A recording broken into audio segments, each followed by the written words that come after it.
ওকে,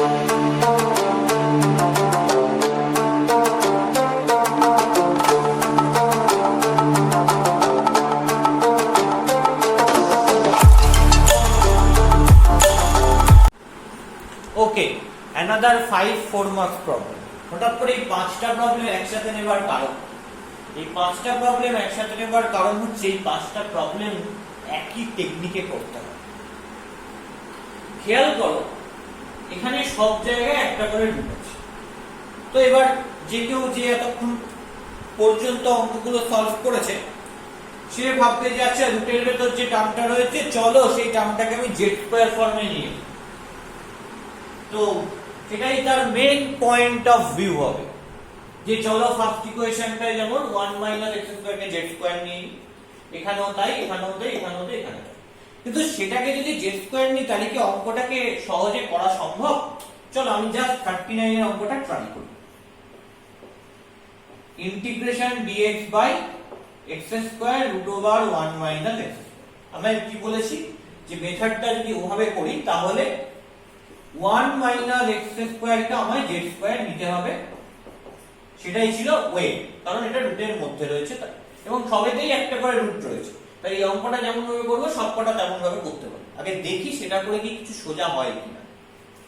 তাহলে এটা যদি ডিফারেনশিয়াল নিই, d of 1 - x² = d of z²। d of 1 - x² কে কি লিখতে পারি? d of 1 - d of x² equal to d of z²। Okay, d of 1 মানে কি 0 মাইনাস d of x² মানে x² কে আগে x এর রেসপেক্টে ডেরিভেটিভ করতে হবে, করলে কি হবে 2x ইনটু x এর রেসপেক্টে ডেরিভেটিভ করেছি তাহলে কি করতে হবে, x এর ইনক্রিমেন্ট দিয়ে মাল্টিপ্লাই করতে হবে dx ইকুয়াল টু z² কে কি করতে হবে, z এর রেসপেক্টে ডেরিভেটিভ করতে হবে, করলে হবে 2z, তারপর z এর ইনক্রিমেন্ট দিয়ে মাল্টিপ্লাই করতে হবে, দ্যাট ইজ dz। তাহলে 2 2 ক্যান্সেল আউট হয়ে গেল, কি পাচ্ছি -x dx = z dz। তাহলে আলটিমেটলি কি হচ্ছে, x dx = -z dz, এরকম একটা কিছু চলে আসছে। আচ্ছা, প্রথম কথা যে এইখানে x dx টা বসাতে গেলে আমাকে উপর নিচে একটা x দিতে হবে, তাহলে x dx by x³ √1 - x², এই হচ্ছে ঘটনা। এবার x dx এর জায়গায় কাকে বসালাম, -z dz কে বসালাম, বাই √1 - x² মানে √z², তাহলে z। আমি বলছি এটা কিন্তু এখন করো না, আমি এটা দেখাচ্ছি। x² কে কিভাবে সাবস্টিটিউট, x³ কে কিভাবে সাবস্টিটিউট করব, এখান থেকে কি পাবো যে 1 - z² = x², তাহলে x মানে 1 - z² whole to the power half.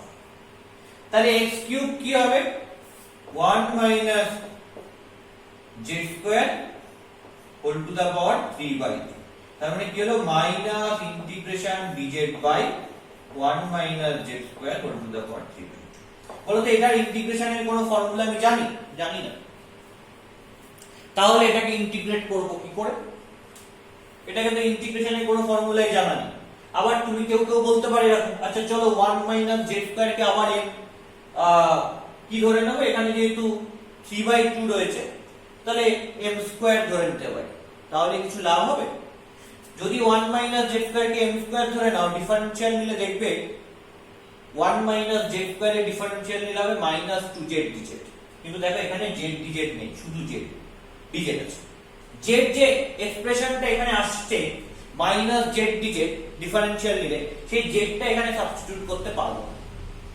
তার মানে এই ওয়েতে, এই মেথডে যদি অঙ্কটা করি প্রথম থেকে যেটা কিনা আমি ভেবে আসছি, তাহলে এই অঙ্কটা কিন্তু কোনোভাবেই সলভ করা যাবে না। ভালো করে আগে এটা মাথায় ঢুকিয়ে নাও।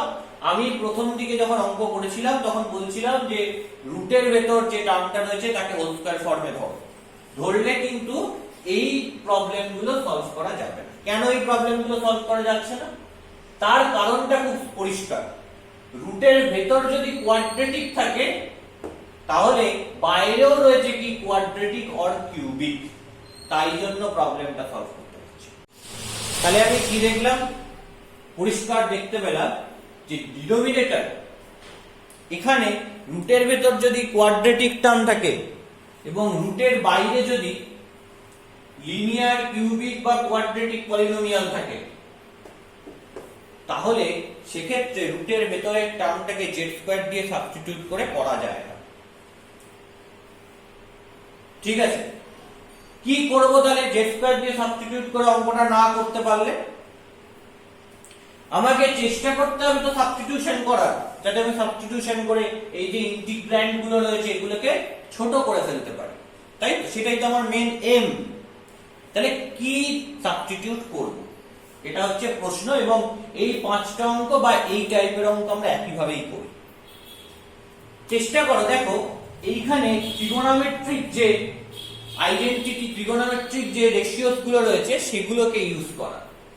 আচ্ছা, x এর জায়গায় কি ধরলে 1 - x² টা হোল স্কয়ার ফর্মের হবে? দেখো, যদি আমি x এর জায়গায় এখানে sin θ ধরি, তাহলে 1 - x² মানে কি 1 - sin² θ, তার মানে কি cos² θ। দেখো, তাহলে রুটের ভেতর যে টার্মটা রয়েছে সেটা হোল স্কয়ার ফর্মে রয়েছে। তাহলে শুধুমাত্র 1 - x² z² না ধরেও রুটের ভেতরের টার্মটাকে কিন্তু হোল স্কয়ার ফর্মে করা যায়। কি করে করা যায়? ট্রিগোনোমেট্রিক যে আইডেন্টিটিস গুলো রয়েছে আর রেশিওস গুলো রয়েছে তার হেল্প নিয়ে। এখানে যেমন x এর জায়গায় sin θ পুট করতে হবে। আচ্ছা, এই অঙ্কটায় x এর জায়গায় কি পুট করলে রুটের ভেতর টার্মটা হোল স্কয়ার ফর্মে হবে? tan θ পুট করলে দেখো 1 + tan² θ মানে sec² θ, তার মানে রুটের ভেতর টার্মটা হোল স্কয়ার ফর্মে হয়ে গেল। তাহলে এখানে x টাকে কি ধরবো? x টাকে ধরবো tan θ। আবার এখানে কি ধরবো? 1 - x² রয়েছে, তাহলে এটার মতই, তখন x টাকে ধরবো কি sin θ। শুধু sin θ নয়, এবার আমি বলি শুধু sin θ নয়, sin θ as well as cos θ দুটো ধরলেই এটা হতে পারে। কারণ 1 - sin² θ যেমন cos² θ, 1 - cos² করলেও sin² দুটোই হোল স্কয়ার ফর্ম। তাহলে x sin θ or x cos θ, এখানেও তাই, x sin θ or x cos θ, যে কোনো একটা সাবস্টিটিউট করলাম। আর এখানে কি x tan θ or x cos θ, যে কোনো একটা সাবস্টিটিউট করলেই আমি দিতে পারি। আচ্ছা, এখানে কি হবে? a² + x²। দেখো, শুধু 1 + x² থাকলে x tan θ or x cos θ আমি নিচ্ছি, কিন্তু a² + x² থাকলে কি দিতে হবে? তখন একটা কোএফিশিয়েন্টে a নিয়ে নেব, a tan θ or x a cos θ। তাহলে a² + s² tan² θ হলে a² কমন নিলে 1 + tan² θ মানে sec² θ মানে a² sec² θ হয়ে যাবে। তাহলে রুটের ভেতর টার্মটা হোল স্কয়ার ফর্মে। অথবা x a cos θ নিলে a² cos² θ হয়ে যাবে, রুটের ভেতরের টার্মটা হোল স্কয়ার ফর্মে। আর আরেকটা রয়েছে x² - 1। x² - 1 থাকলে তখন কি ফর্মে নিতে হয়? তখন নিতে হয় x a sec θ or x a cosec θ। এবার এখানে খেয়াল করো, এখানে a টা 1, কেন 1? কেন? কারণ x² - a² থাকলে a নিতে হতো, এখানে যেহেতু x² - 1 রয়েছে তাহলে আমাদের a টা নেবার দরকার নেই, শুধু sec θ নিচ্ছি। তাহলে sec² θ - 1 করলে কি হবে? tan² θ cosec² θ - 1 করলে কি হবে? cot² θ হবে। তো এই জন্য আমি জাস্ট sec θ অথবা cosec θ নিয়ে কাজ করব। তাহলে আপাতত বোঝা গেছে যে এই জিনিসগুলো কি করে করতে হবে এবং কি কি এক্সপ্রেশন থাকলে কি কি নিতে হয়। 1 - x² থাকলে x cos θ or x sin θ নিতে হয়। a² - x² থাকলে x a cos θ or a sin θ নিতে হবে। ওকে, এবার বলো 1 + x² থাকলে x tan θ or x cot θ নিতে হবে। a² + x² থাকলে x a tan θ or x a cot θ নিতে হবে। এবার বলো x square minus a square, এটা থাকলে কি নিতে হয়, x is equal to a sec theta or x is equal to a cosec theta। কেন, এখানে a রয়েছে তাই। আর x স্কয়ার মাইনাস 1 থাকলে সেখানে কি নিতে হয়, সেখানে নিতে হয় হচ্ছে x is equal to, এখানে a টা তখন কি হয়ে যাবে 1 হয়ে যাবে, কারণ এর জায়গায় 1 রয়েছে, শুধু sec theta or x is equal to। তো এইভাবে আমরা সাবস্টিটিউশন করব এই পার্টিকুলার প্রবলেমগুলোর ক্ষেত্রে। এটা হচ্ছে আমার সাবস্টিটিউশন হবে। এই জায়গাটা কিন্তু একদম নোট করে রেখে দাও খুব সুন্দর করে, কেন এটা আমার দরকার লাগে পরে। এইবার তাহলে আমি যদি এই পার্টিকুলার প্রবলেমগুলো দেখি, তাহলে আমি এতগুলো প্রবলেম দেখবো না, কারণ সব প্রবলেমগুলো একই রকম ভাবে হবে। আমি দুটো প্রবলেম বেছে নিয়ে এখান থেকে দেখে নিই যে কিভাবে আমরা করব, কারণ এখানে প্রত্যেকটা প্রবলেম সেম। কোনটাকে কি ধরবো, ধরলে রুটের ভেতর হোল স্কয়ার ফর্মে হবে সেই জায়গাটা আমি বলে দিলাম, এবং কেন হবে সেটাও বলে দিলাম। এই জিনিসটা মাথায় রাখো, তাহলে তুমি যে কোনো প্রবলেম দিলে সেটাই করে ফেলতে পারবে। ঠিক আছে, চলো দেখি।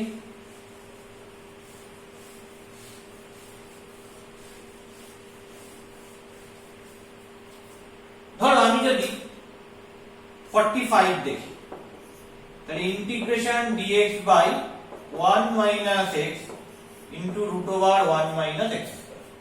কি ধরেছি আমি, ধরো x টাকে sin থিটা ধরছি। Let x is equal to sin theta, differential নি dx is equal to d of sin theta। তাহলে dx equal to sin theta, থিটার রেসপেক্টে ডেরিভেটিভ করলে হবে কি cos theta ইনটু তারপর থিটার ইনক্রিমেন্ট দিয়ে মাল্টিপ্লিকেশন d theta। তাহলে কি আসছে, dx মানে cos theta d theta by 1 minus x মানে 1 minus sin theta into root over 1 minus sin square theta। সবাইকে x থেকে থিটা এ কনভার্ট করে দিই। Integration cos theta d theta by 1 minus sin theta into root over 1 minus sin square মানে root over cos square, মানে এখান থেকে শুধু কি বের হচ্ছে, cos theta বের হচ্ছে। তো দেখো এই cos theta ক্যান্সেল হয়ে গেল, তাহলে কি পড়ে থাকলো, integration d theta by 1 minus sin theta। এটাকে করব কি করে, উপর নিচে 1 প্লাস sin theta দিয়ে মাল্টিপ্লাই করে দাও, তাহলে হবে 1 plus sin theta by 1 minus sin theta into 1 plus sin theta করলে 1 minus sin square theta d theta। 1 plus sin theta যেমন ছিল রেখে দিলাম, 1 মাইনাস sin স্কয়ার মানে কি cos square theta d theta। এইবার এটাকে আমি উপরে করছি,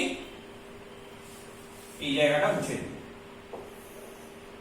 তাহলে এখান থেকে কি পাচ্ছি, দেখো আমি যদি এই সাবস্টিটিউশন নিই, তাহলে ওই যে কত বড় এক্সপ্রেশনটা যেটা ছিল সেটা কত ছোট এক্সপ্রেশন হয়ে দাঁড়িয়ে গেছে, বুঝেছো? তাহলে এক্সপ্রেশনটা মানে ইন্টিগ্র্যান্ডটা অনেক ইজি হয়ে গেছে ইভালুয়েশনের জন্য।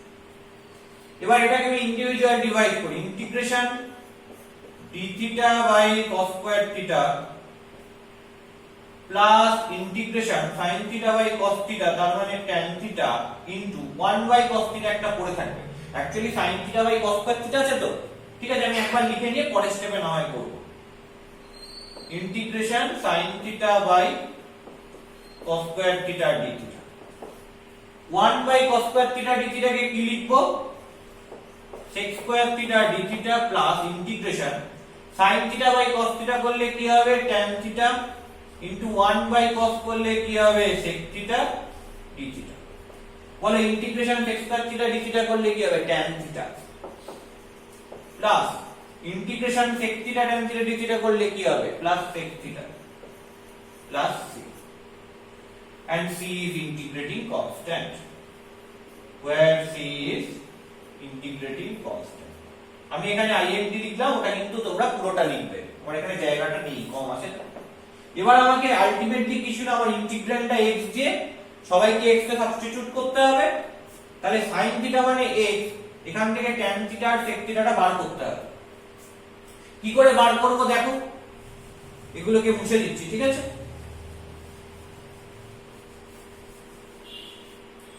কি করে বার করা যায়? Here x is equal to sin θ। sec θ বার করতে গেলে cos এ যেতে হবে। তাহলে cos θ মানে কি √1 minus x square। ওকে, cos θ মানে √1 minus sin square θ, তো √1 minus x square। তাহলে sec θ টা কি আসছে 1/√1 minus x square। তাহলে sec θ এর জায়গায় হবে 1/√1 minus x square। tan θ টা কি হবে? tan θ মানে কি sin θ বাই cos θ। sin θ মানে x, cos θ মানে কি? cos θ মানে √1 minus x square।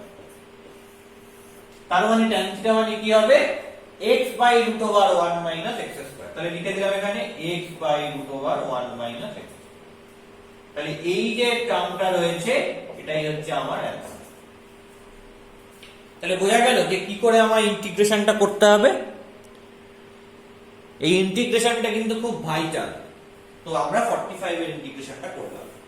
এবারে যদি আমরা 44 এরটা করি, আমি বলেছি দুখানা করব, চলো দেখি 44 এরটা কিভাবে করে। একদম same technique, same way, just ভ্যালুটা দেখে পুট করতে হবে যে কাকে আমি পুট করব। ঠিক আছে, চলো let's see about 44।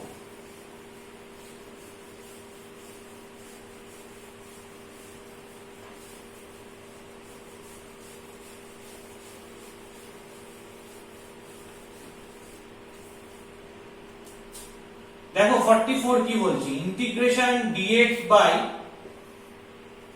x cube into √x square minus 1। আমি কি বলেছি যে x স্কয়ার মাইনাস 1 থাকলে রুটের ভেতর কি ধরতে হয়, x sec θ or x cosec θ। x a sec θ অথবা x a cosec θ তো কখন, যদি x square minus a square হতো। ঠিক আছে, তাহলে এখানে আমি sec θ টাই ধরছি।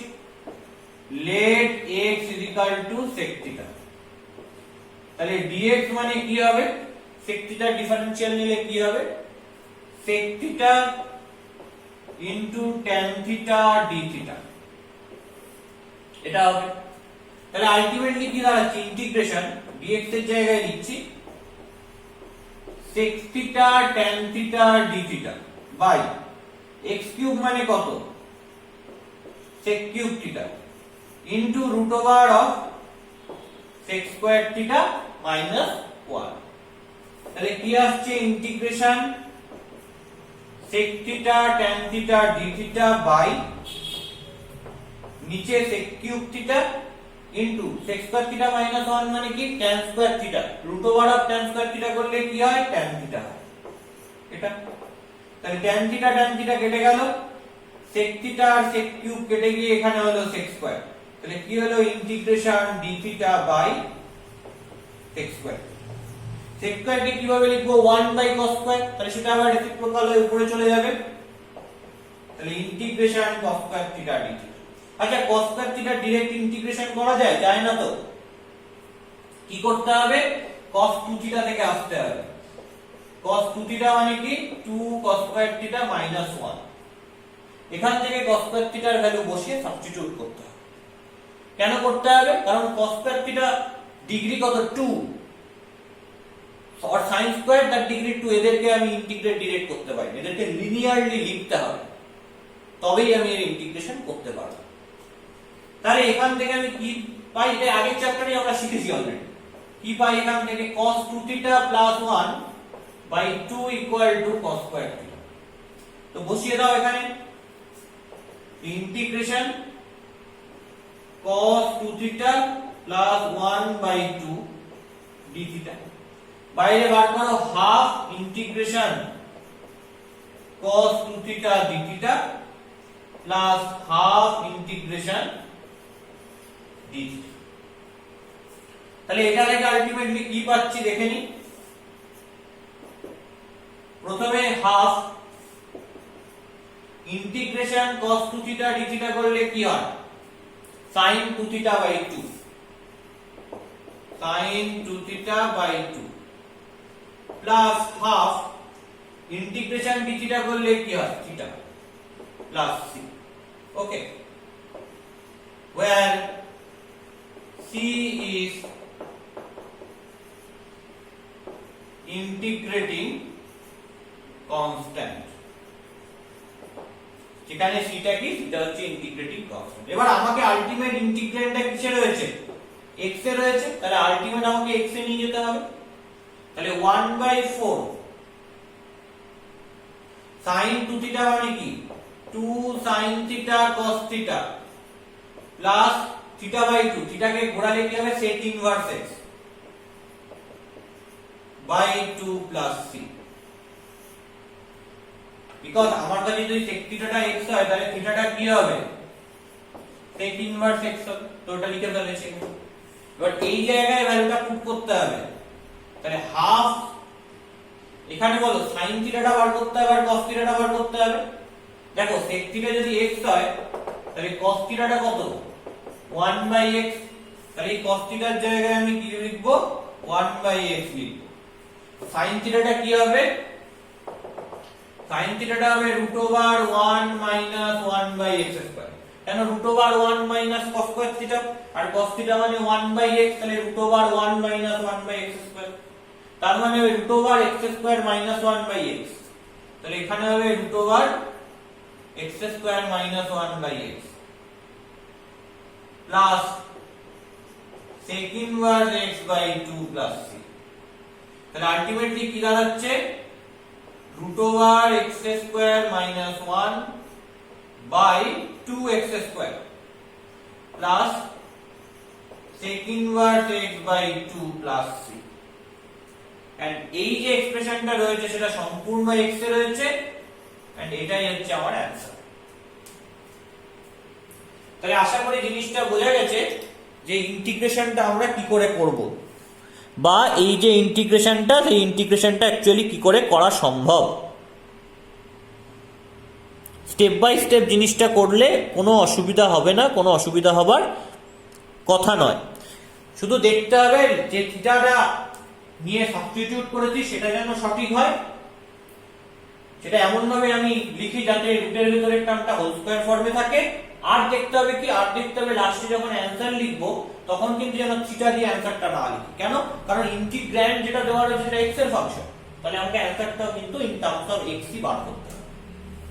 ওকে, তো এই হচ্ছে ব্যাপার। তো আশা করি প্রবলেম হবে না, প্রবলেম হলে তখন পরে আমরা এই নিয়ে আবার ডিসকাস করব।